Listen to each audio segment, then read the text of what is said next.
দেখো গাইস, আজকে থেকে নতুন একটা অ্যানিমে স্টার্ট করব যার নাম কিন্তু হচ্ছে কাচিগোতা। আর এই অ্যানিমেটা 2025 সালে সব থেকে বেস্ট একটা অ্যানিমে। আর আজকের এই ভিডিওতে আমরা এপিসোড 1 কভার করব। তো তোমাদের কাছে যা যা আছে জাস্ট নিয়ে বসে পড়ো আর চলো গাইস আমরা এপিসোড 1টাকে কভার আপ করি। এপিসোড শুরু হওয়ার আগে আমাদের কিছু কথা বলে দেওয়া হয়। এমনটা বলা হয় যদি কোনো বস্তু কিংবা জিনিসকে খেয়াল রাখা হয় তাহলে সেই বস্তুর ভিতরে নাকি আত্মা বসবাস করে। আবার ওই জিনিসগুলোকে যদি ময়লা হিসেবে ফেলে দেওয়া হয় তাহলে ওই জিনিসগুলোর ভিতরে কি হবে। তো এখন চলো এপিসোডের দিকে চলে যাওয়া যাক। এপিসোড শুরুতে একটি বাচ্চা কাঁদতে কাঁদতে বলে, আম্মু আমার পুতুল তো আবারও ছিঁড়ে গেছে। তার মা বলে, তুমি কি এই পুতুলটা আবারও ছিঁড়ে ফেলেছো? তোমাকে তা এই পুতুলটা কিছুদিন আগেই কিনে দেওয়া হয়েছে। যেহেতু তুমি পুতুলটি নষ্টই করে ফেলেছো, তাহলে তোমাকে আমি পরবর্তীতে নতুন একটি পুতুল কিনে দিব। এখন তুমি এটা ফালায়া দাও। তারপর সেই পুতুলটি ফেলে দেওয়া হয় এবং আমরা তারপরে দেখতে পারি যে কিছু লোক মিলে একটি স্থানে সবগুলো ময়লা আবর্জনা ফেলা হচ্ছে। এখানে আমরা জানতে পারি শহরের যতগুলো ময়লা আবর্জনা রয়েছে এরকম ট্রাকে কন্টেনারের ভিতরে ভরে ভরে এক জায়গায় নিয়ে যাওয়া হয় এবং তারপর আমাদেরকে একটি লোককে দেখানো হয়। এই লোকটিকে এর বিষয়ে আমাদের কোনো কিছু জানানো হয় না। তারপরে সিনে আমরা দেখতে পারি ময়লাগুলো নিয়ে একটি কন্টেনারে কিংবা একটি জায়গায় চলে যাওয়া হচ্ছে এবং তারপর আমাদের ক্যামেরার সামনে একটি ছেলে এসে দাঁড়িয়ে পড়ে এবং সেই ময়লা ওই জায়গাটা দেখতে থাকে। তারপরের সিনে আমাদেরকে একটি পুলিশ অফিসারকে দেখানো হয়। সে লোকটি ময়লাস্থান ঘর থেকে কিছু আওয়াজ শুনতে পায়। যখন এর কাছে গিয়ে দেখে তখন দেখে যে একটি ছেলে ওইখানে ময়লা চুরি করতে আসছে এবং তারপরের সিনে আমরা দেখতে পারি লোকটি এটা দেখেই তাড়াতাড়ি গেট খোলে, তাকে অ্যারেস্ট করতে বলে এবং বলে, তুমি কার পারমিশন নিয়ে তুমি এই রুমের ভিতরে ঢুকেছো? তোমার নাম কি? তুমি যদি তোমার নাম না বলো তাহলে আমি তোমাকে গুলি মারতে বাধ্য হব। এখনই তোমার নাম বলো। তখন ছেলেটি নির্ভয় দাঁড়িয়ে পড়ে কিন্তু তার চেহারা দেখানো হয় না। তারপরের সিনে আমরা দেখতে পারি পুলিশ অফিসারটি অ্যালার্ম বাজিয়ে দেয়। তারপর এখানকার যতগুলো গার্ড ছিল সবগুলো এখানে এসে পড়ে এবং ছেলেটি তার উপরে ময়লা আবর্জনা ফেলে এখান থেকে পালাতে শুরু করে। ছেলেটি কোনো রকম চুরি করার স্থান থেকে বের হয়ে পড়ে কিন্তু ততক্ষণে কিন্তু গেটটা লাগিয়ে দেয়। তারপরের সিনে আমরা দেখতে পারি যে ছেলেটির উপরে অন্ধাভর গুলি বর্ষাতে হচ্ছে এবং গার্ডরা শুধু তাকে গুলি মারতেই থাকছে কিন্তু ছেলেটি কোনো রকম ডজ করে এখান থেকে যেতে থাকে কিন্তু তারপরও গার্ডটা তাকে গুলি থামে না। এক পর্যায়ে তার শরীরে একটা গুলি লেগেই যায়। তারপরের সিন আমরা দেখতে পারি ছেলেটি কোনো রকম এখান থেকে পালাতে সক্ষম হয় এবং গার্ডরা সব জায়গায় তাকে খুঁজতে থাকে যে ছেলেটি কোথায় গেল। তারপরের সিন আমরা দেখতে পারি ছেলেটি ম্যানহোল থেকে বের হয়ে আসে এবং ছেলেটি ম্যানহোল থেকে বের হয়ে এসে বলে, আমি তো কোনো খারাপ কাজ করতে আসিনি এবং আমি তো কাউকে মারতে ওইখানে আসিনি। আমি জাস্ট এখান থেকে কিছু গুরুত্বপূর্ণ জিনিস নিতে আসছি, এতেই আমার দোষ হয়ে গেল আর ওরা আসছে আমাকে মারতে। এই ছেলেটি শুধু এই পুতুলটা আনতে গিয়েছিল। তারপরের সিনে সকাল থেকে শুরু হয় এবং এখানে কিছু পরিচ্ছন্ন পোশাক পরা কিছু মানুষকে দেখানো হয়। অপরদিকে অপরিষ্কার একটি লোককে দেখানো হয় যার কাপড় অনেক বেশি নোংরা। তখন এই জায়গার কিছু মেয়েরা বলতে বলতে থাকে, জানো কালকে আবারও সে ময়লা চুরি করতে সে লোকটা এসেছিল। তারা এই ময়লা চুরি করে কি এমন জিনিস পায়। এই দেখো আবারও সেই ট্রাইব ফগের লোক এখানে এসেছে। আসলে তারা এখানে কেন আসে? তাদেরকে না এখান থেকে বারণ করে দেওয়া উচিত। এদের কাপড় যে নোংরা, এরা থাকে কিভাবে এখানে? তারা আসলে এই জায়গাটা সুন্দর পরিবেশটা নষ্ট হয়ে যায়। যাই হোক, এখন আমাদের এই এলাকার আসল কিছু ঘটনা বলা হয়। এখানে তারা ভেদাভেদ ভাবে থাকে, মানে এক জায়গায় ট্রাইফক এবং এক জায়গায় বড় লোকেরা থাকে। তো এই দুই জায়গার সত্যি কথা একটু আমরা পরেই জানতে পারবো। যাই হোক, অপর সাইডে আমাদের কিছু লোক বলতে শুনে, ভাই, এই ময়লা চুরি করার কারণে আমাদের তো কোনো সমস্যা হবে না আবার? যাই হোক তারা এই বিষয়টা নিয়ে একটু ভয় পেলেও নেক্সট সিনে আমাদেরকে দেখানো হয় একটি ছেলেকে যার নাম কিন্তু হচ্ছে ইউডো। তখন ইউডোকে চিবা নামের এক তুমি মেয়ে কি বলে, আবারও সেখানে গিয়েছিলে এই ময়লা চুরি করতে? তুমি কি জানো না এটা কত বড় বিপজ্জনক? এতে তোমার জানও যেতে পারে। তারপরও তুমি কেন ময়লা চুরি করতে যাও? তোমাকে আমি বারবার মানা করেছি তুমি আর ময়লা চুরি করতে যেও না। এই ময়লা জিনিস চুরি করে তুমি কি মজা পাও? এই বড় লোকেরা তারা ভালো ভালো জিনিস ফেলে থুয়ে যায়, তাতে আমি কি করব? আমি তো শুধু তা নিয়ে চলে আসি এবং আমি এগুলো ঠিক করে বিক্রি করার। ঠিক আছে, আগে থেকে তুমি খেয়াল করো। তারপর ছেলেটি বলে, ঠিক আছে আমি আগে থেকে খেয়াল রাখবো এবং ময়লা চুরি করার সময় খেয়াল করে চুরি করব। যাই হোক তারপর কিছু ছেলে আসতে দেখা যায়। সে বলে, এত গন্ধ কে রে এখানে আসছে? এত গন্ধ কেন? তখন ছেলেটি মেয়েকে বলে, চিবা তুমি যদি তার সাথে থাকো তোমার শরীর থেকেও দুর্গন্ধ আসতে শুরু করবে। এই ছেলের শরীর থেকে যে কত দুর্গন্ধ আসে না জানি ভাই। এই হাতের গ্লাভসের নিচে যে কি আছে লুকানো। যাই হোক ওই ছেলেদের ভিতরে একজন কিন্তু তার একটা ল্যান্টেন লাথি মেরে বলে, যে তুমি একটা পাগল আর তোমার শরীর থেকে যে গন্ধ আসে। তোমার এই হাতের গ্লাভসটাও তো খুলো না কতদিন ধরে। তোমার হাতের গ্লাভসটা সরিয়ে তোমার হাত দুটো দেখাও না দেখি কেমন। তখন ওই ছেলেগুলোর ভিতরে একজন বলে ওঠে, যে আমাদের এখানে তো একজন পাগল খুনির ছেলেই তো আছে যে এখানে থাকে। এই কথা শুনে ইউরোর মাথা তো পুরাই গরম হয়ে যায়। সে তো জাস্ট কিছু করতে পারে না। তারপরের সিনে আমাদেরকে এই ছেলেটি বলতে থাকে, দেখো চিবা, এটা হচ্ছে একটা জেলখানার মতো। যখন মানুষ কোনো খারাপ কাজ করে এই বস্তিতে তাদেরকে ফালায় দেয়। আমরা তো আর কেউ না, আমরা তো তাদের বংশধরী, এর জন্য আমাদেরও তাদের শাস্তি ভোগ করতে হবে। এছাড়া আমরা যত চেষ্টা করি আমাদের সমাজটাকে ভালো চোখে রাখার জন্য, কিন্তু এর জন্য আমরা কখনো আমাদের নিজের সমাজটাকে ভালো করতে পারি না। কিন্তু আমাদের কষ্ট করে সম্মানটাকে তার বাপ ওপেনে খুন করে আমাদের সব সম্মান ধুলোয় মিশাই দেয়। সব হচ্ছে এর বাপের দোষ। এই কথাগুলো শুনে ইউডোর মাথা একটু গরম হয়ে যায়, কিন্তু কোনো রকম সামলিয়ে নেয়। তার দেখার মতো দেখলে তারা সবাই ভয় পেয়ে যায় এবং তারা এখান থেকে চলতে যেতে শুরু করে। তখন ওই ছেলেদের ভিতরে একজন বলে, দেখো চিবা, সেও কিন্তু একদিন খুন করবে, তখন তুমি আমার কথাটা জেনে নিয়ে রেখো। তখন চিবা ইউডোকে বলে, আমি জানি ওডো, তুমি এই কাজটা কখনোই করতে পারো না, কারণ এই কাজ তোমার বাবা করেছে, তুমি তো আর করনি। আর আমার তোমার উপর পুরো বিশ্বাস আছে, তুমি কাজটা কখনোই করবে না। এটা শুনে ইউডো একটু শরম পেয়ে যায়। যাই হোক, তারপরে সিন আমরা দেখতে পারি আমাদের তখন চিবা ইউডোকে বলে, ইউডো, এটা পুতুলটা ঠিক করা কত সুন্দর হয়েছে, এই পুতুলটাকে তুমি ঠিক করেছো, কত সুন্দর এবং কত কিউট লাগতেছে এই পুতুলটাকে। তখন ইউডো বলে, দেখো চিবা, এটা আমি ঠিক করেছি, কিন্তু এটা বিক্রি করার জন্য না, তুমি চাইলে এই পুতুলটাকে নিতে পারো। যখনই চিবাকে পুতুলটা দিতে যাবে তখনই চিবার মা এসে ডেকে নিয়ে চলে যায়, বলে তুমি এই ছেলের সাথে কেন আসছো। তখন রুডো তার সবগুলো সামান প্যাক করে তার বাসার উদ্দেশ্যে রওনা হয় এবং তার একটি লোকের সাথে দেখা হয় যার নাম কিন্তু হচ্ছে রেক্টো। আর রেক্টোকে সেটা আমরা একটু পরেই জানতে পারবো এবং রেক্টো তাকে একটু কোচা মেরে বলে, চিবা, এটা বিক্রি করার জন্য না, এটা আমি তোমার জন্য রেখেছি, তুমি চাইলে নিতে পারো। রুডো একটু শরমে পড়ে যায় এবং তার উপরে রাগ হয়ে থাকে এবং বলে, তুমি আমার পিছনে আবার কেন এসেছো? বারবার না মানা করেছি তুমি আমার পিছনে আসবে না, তারপর কেন আসো? রোডো, এখন তোমাকে তোমার মনের কথা চিবাকে বলে দেওয়া উচিত, না হলে কিন্তু পরবর্তীতে সমস্যায় পড়তে পারো। এসব কথা সাইডে রাখা যাক, এখন তুমি আমাকে বলো, কালকে যে অকামটি করেছো, তোমার সেই অকাম নিয়ে একটু কিছু কথা বলা যাক। দেখো রুডো, আমাদের অবস্থা এখন এত খারাপ না যে তোমাকে এই ময়লা চুরি করে কাজ করতে হবে। আর দেখো, তুমি বড় হওয়া পর্যন্ত আমাকে তোমার খেয়াল রাখতে দাও। তখন ইউডো রেক্টোকে বলে, আমি তো কালকে ধরা পড়িনি, আমি তো তার হাতেও কখনো লাগিনি, এছাড়া আমি কি চুরি করে ধরা পড়েছি? কালকে তোমাকে গার্ডরা যেভাবে ধরেছিল সেভাবে যদি ভালো করে ধরতে পারতো তাহলে তো তুমি কালকে মারাই যেতা। দেখো, আমি জানি তুমি কি ভাবছো, আমাদের হয়তো বা কোনো রক্ত সম্পর্ক নেই, কিন্তু আমি জানি আমাদের তো একটা সম্পর্ক আছে, সেটা সম্পর্কই হয়। এই জন্য এমন ভাব দেখা বন্ধ করো যে আমি তোমার উপরে দয়া করছি। দেখো রেক্টো, আমি জানি আমার মতো একটা এতিম ছেলেকে তুমি পেলে পুষে বড় করেছো, এই জন্য জানি আপনি আমার উপরে কখনো দয়া দেখাননি। তখন রেক্টো রুডিকে বলে, আফসোস, তুমি যদি এভাবে চিবার সাথে মন খুলে কথা বলতে। তখন রুডি যেতে বলে, এখানে চিবা কোথা থেকে আসলো? আমাদের তো এখানে চিবার কথা হচ্ছে না। এই কথার মাঝখানে কিন্তু রেক্টো রুডোর সেই ব্যথাটা দেখে ফেলে যেখানে আমরা প্রথমে দেখেছিলাম গুলি মারা হয়েছিল। তখন রেক্টো জিজ্ঞেস করে, তুমি এই ব্যথাটা কিভাবে পেয়েছো? তখন রুডো বলে, এটা তো খেলতে গিয়ে পড়ে গিয়েছিলাম, তখন এটা হয়েছে।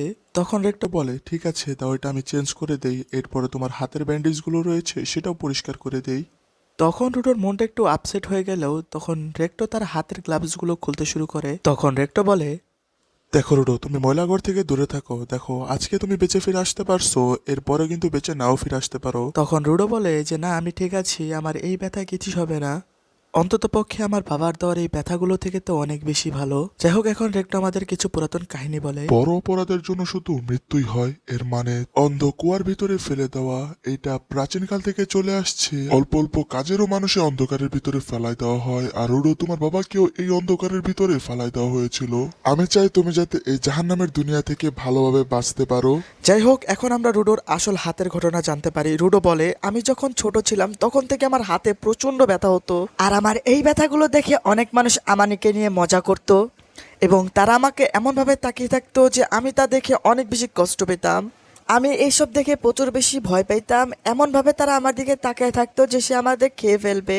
তখন সেই ভিড়ের ভিতরে আমাকে রেক্টো এক ধরনের গ্লাভস দেয়, যে গ্লাভসের কারণে এখন আমি বর্তমান অনেক বেশি ব্যথাহীন থাকি। আরেকটা কথা, গ্লাভসগুলো প্রথমে যেরকম আছে এখনো সেরকমই আছে গ্লাভসগুলো। এই গ্লাভসের কারণে আমার একটু ব্যথা কমে যায়। তখন রেক্টো বলে, দেখো রুডো, এখন তোমাকে চিবাকে প্রপোজ করে দেওয়া উচিত, না হলে পরবর্তীতে যখন তুমি প্রপোজ করতে যাবে তখন দেখবা অন্য একজন নিয়ে নিছে। কালকে সকাল হলেই তুমি চিবাকে সুন্দর পাপ্পির সাথে এই পুতুলটাকে গিফট করতে দিয়ে আসবে। অপরদিকে আমাদেরকে দেখানো হয় সেই লোকটাকে, যেটা আমরা কিন্তু এপিসোড শুরুতে দেখেছিলাম। যাই হোক, তখন সকাল সকাল ইউডো ওঠার পর রেক্টো তাকে বলে, তুমি যদি এখন ভালোভাবে না হাসতে পারো তাহলে তুমি চিবার সামনে গিয়ে কিভাবে হাসবে? তখন রুডো বলে, আমার এই চেহারার ভিতরে কোনো ধরনের কোনো হাসি মানাবে না, যেটা যতই প্র্যাকটিস করি কিংবা না করি এতে আমার মুখ কোনো সুন্দর হবে না। ইউডো তখন মনে মনে চিন্তা করে, এখনও কি চিবা বাসায় আছে? ইউডো তখন মনে একটা সাহস নিয়ে চিবার সাথে দেখা করতে যায় এবং অনেকটুকু পথ দিয়ে কিন্তু সে চিবার সাথে দেখা করতে যায়। যাই হোক, আমাদের ইউডো যেতে যেতে দেখে যে ওখানে একজনকে শাস্তি দিচ্ছে এবং সে এটা দেখে আমাদের তারপরের কিছু সিন দেখানো হয়। এখানকার সবগুলো লোক বলতে থাকে, এই ময়লাগুলোকে ফেলে দাও, এই ময়লাগুলোকে ফেলে দাও এখান থেকে, এই ময়লাগুলো আমাদের এলাকা নষ্ট করতে এখানে আসে। এখানকার যে জেনারেল আছে সেখানে ইশারা দিয়ে বলে দেয় যে তাকে ছেড়ে দিতে, তো তখনই শাস্তি যে পাবে তাকে ছেড়ে দেওয়া হয়। তখন আমাদের ইউডো বলে, এই গভীর অন্ধকার আমার বাপকেও খেয়ে ফেলেছে। তখন ইউডোকে কেউ একজন বলে, এখানে আবার একজনকে শাস্তি দিচ্ছে তাই না? তখন আমরা দেখি যে চিবা তার সাথে দেখা করতে এসেছে। তখন চিবা বলে, তুমি তো সচরাচর এখানে আসো না, হঠাৎ করে কি মনে হলো তুমি এখানে আসলে? না মানে এখানে আমি এভাবেই এসেছিলাম। তখন চিবা বলে, আসলে এই জায়গার জিনিসটা না অনেক বেশি ভয়ানক। এই জায়গায় যখন এক একটা মানুষকে শাস্তি দেওয়া হয় তখন অনেক বেশি আমার কাছে অনেক বেশি ভয় লাগে। আমি এটা শুনেছি গ্রামের চারপাশে নাকি এক একজন লোককে দাঁড়িয়ে দেওয়ার বলেছে এবং তাদেরকে বলেছে যারা খারাপ কাজ করবে তাকে এভাবে শাস্তি দেওয়া হবে, সে চাক বা না চাক তাদেরকে এই দৃশ্য সবসময় দেখতে হবে। আরেকটা কথা ইউডো, আমি চাই না যে তোমাকেও ময়লা চুরির কারণে এই জায়গায় ফালায় দেওয়া হয়। হ্যাঁ আমি এটাও জানি এমন অনেক ময়লা থাকে যা অনেক বেশি গুরুত্বপূর্ণ হয়, কিন্তু তুমি যদি এগুলো আনতে গিয়ে ধরা পড়ে যাও তাহলে তোমাকেও এই অন্ধকারের ভিতরে ফালায় দেওয়া হবে। তখন ইউডো বলে যে হ্যাঁ, এই কথাগুলো আমাকে রেক্টো বলেছিল। অবশ্যই বলেছে, কারণ সে তোমার উপর চিন্তা করতো, কারণ তোমাকে সে ভালোবাসে। তুমি ঠিকই বলেছো, কিন্তু এক মিনিট, সেও আমাকে ভালোবাসে তার মানে তুমি? এটা বলতেই চিবা একটু শরমে পড়ে যায়, কারণ চিবাও তাকে পছন্দ করে। যাই হোক, তখন চিবা তার পুতুলটা দেখে ফেলে এবং রুডো বলে যে আমার কাছে অবশ্য কিছু নেই, এটা অনেক দামিও না, চাইলে তুমি এই পুতুলটাকে নিতে পারো। তখন চিবা তার কাছ থেকে সেই পুতুলটা নিয়ে নেয় এবং নিয়ে নেওয়ার পর বলে, আমি এই পুতুলটার আমি অনেক বেশি যত্ন সহকারে রাখবো। এই পুতুলটা দেওয়ার কারণে চিবা একটু খুশি হয়। এতে রুডো একটু শরম পেয়ে গেলে তারপরে সে খুশি মনে তার বাসায় চলে রেক্টোকে বলতে থাকে এবং রেক্টোকে বলতে যায়, আমাকে যে করেই হোক রেক্টোকে বলতে হবে আমি চিবাকে পুতুল দিয়ে দিয়েছি। রুডো তাড়াহুড়া করতে করতে গার্ডের সাথে ধাক্কা খেয়ে যায় আর সে ভাবে এই গার্ডরা এখানে এখন কি করছে। সে একটু অবাক হলেও সেটাকে ইগনোর করে। তারপর রুডো বাসায় চলে আসে এবং মনে মনে বলতে থাকে, রেক্টো কি বিশ্বাস করবে আমি যে তাকে পুতুল দিয়েছি? এটা বলে সে যখন দরজাটা খুলে, রেক্টো আমি চলে এসে পড়েছি এবং চিবাকেও পুতুল দিয়ে দিয়েছি। ও রুডো, তুমি চলে এসে পড়েছো। তখন রুডো আমাদেরকে দেখানো হয় সে একটা জিনিস দেখে অবাক হয়ে যায়, আর সেই জিনিসটা হলো একটি লোক যে রেক্টোকে হত্যা করেছিল। আর এই লোকটি আর কেউ না, আমাদের সেই লোক যেটা আমরা এপিসোড শুরুতে দেখেছিলাম। এই লোকটি রেক্টোকে অনেক বেশি কষ্ট দিয়ে মারছিল। এটা দেখে রুডোর অনেক বেশি কষ্ট হচ্ছিল এবং তার এটা থেকে সহ্য হচ্ছিল না। তখন সে বলে, তোমার সাহস কি হয় এভাবে মারার? এটা বলে যখন তাকে মারতে যাবে তখন লোকটি তাকে অনেক বেশি মার দেয় এবং রুডো বলে, তুমি এই কাজটি কেন করলে? তখন রেক্টোকে রুডো বলতে থাকে, রুডো তুমি এখান থেকে পলাও, রুডো তুমি এখান থেকে পালিয়ে যাও। তখন রুডো বলে, না আমি ডাক্তারের কাছে তোমাকে নিয়ে যাব, তুমি সুস্থ হয়ে যাবে, তুমি একদমই টেনশন করো না না। রুডো, তুমি এখান থেকে পলাও। কিন্তু ততক্ষণের ভিতরে গার্ডরা এসে রুডোকে ধরে নিয়ে যায় এবং রুডো বলতে থাকে, আমাকে কেন ধরেছো? আমি তো কিছু করিনি। গার্ডরা তারপরও তাকে ধরে নিয়ে যায় এবং এখানে চিবাকেও দেখা যায়। তারপরে সিনেমাদেরকে সেই শাস্তির জায়গাটা দেখানো হয় যেখানে একটি লোক বলতে থাকে, তুমি এই সুন্দর পরিবেশটাকে নষ্ট করেছো। এছাড়াও তুমি ময়লা চুরি করতে, তাতেও কি তোমার হয়নি যে তুমি একটা মানুষের খুন করে নিলে? এছাড়াও সে একজন বস্তির লোকই ছিল না কেন? যেহেতু তুমি বস্তির লোক খুন করেছো, সেক্ষেত্রে তোমাকে এই জমিনে একদম থাকতে হবে না, এই জন্য তোমাকে মৃত্যুর শাস্তি দেওয়া হলো। এই কথা শুনে রুডোর মাথা পাগল হয়ে যায়। সে বলে, আমি এই কাজ তো কখনো করিনি, আর আমি কেন রেক্টোকে মারতে যাব? আমি তো কিছুই করিনি, এখানে আমার কোনো দোষ নেই, কেউ কি আমার কথা বিশ্বাস করবে না? এটা বলেই রুডো একজনকে খুঁজতে থাকে। খুঁজতে খুঁজতে সে চিবাকে দেখতে পায় এবং সে চিবাকে বলে, চিবা এই খুনটি আমি করিনি, এই খুনটি সেই মাস্ক পরা লোকটি করেছে, তোমাকে সেই মাস্ক পরা লোকটিকে খুঁজতে হবে, প্লিজ তুমি আমার কথা বিশ্বাস করো। আমি তোমাকে বিশ্বাস করেছিলাম, আর সেটাই তো সত্যি, তুমি একজন খুনিরই ছেলে। এটা বলে রুডো দেওয়ার সেই পুতুলটি ফেলে এখান থেকে চলে যায় চিবা। এটা থেকে সবাই বলতে থাকে, ফেলে দাও ময়লাকে, ময়লার জায়গায় ফেলে দাও। এটা শুনে রুডো একটু হাসে এবং বলে, আমি আসলে দোষী না, আমি কোনো চোরও না, চোর হচ্ছে তোমরা। তোমরা শুধু একটা জিন্দা মানুষের পুতুল যেটা শুধু কথা মতো চলাচল করে। আমি কাউকে ছাড়বো না, আমি সবগুলোকে মেরে ফেলবো, আমি কাউকেই ছাড়বো না। এবং এই কথা বলার সাথে সাথে ভিড়ের ভিতরে আমাদের রুডোকে সেই লোকটিকে দেখানো হয় যে রেক্টর খুন করেছে। এটা যখনই সে বলতে যাবে ততক্ষণ অনেক বেশি দেরি হয়ে গিয়েছিল, রুডোকে নিচে ফেলে দেওয়া হয়।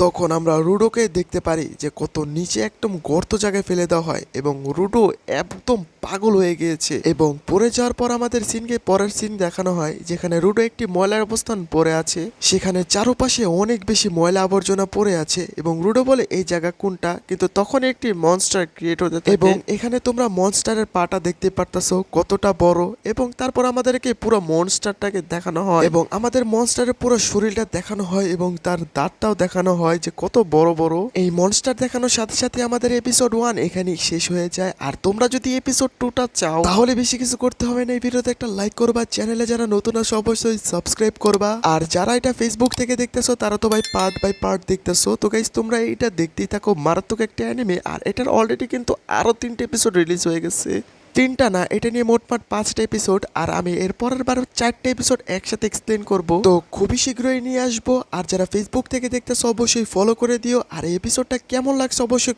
কমেন্টে জানিয়ে দিও। আমি জানি এপিসোডটা অনেক বড় হয়ে গেছে। Thanks for watching and good bye.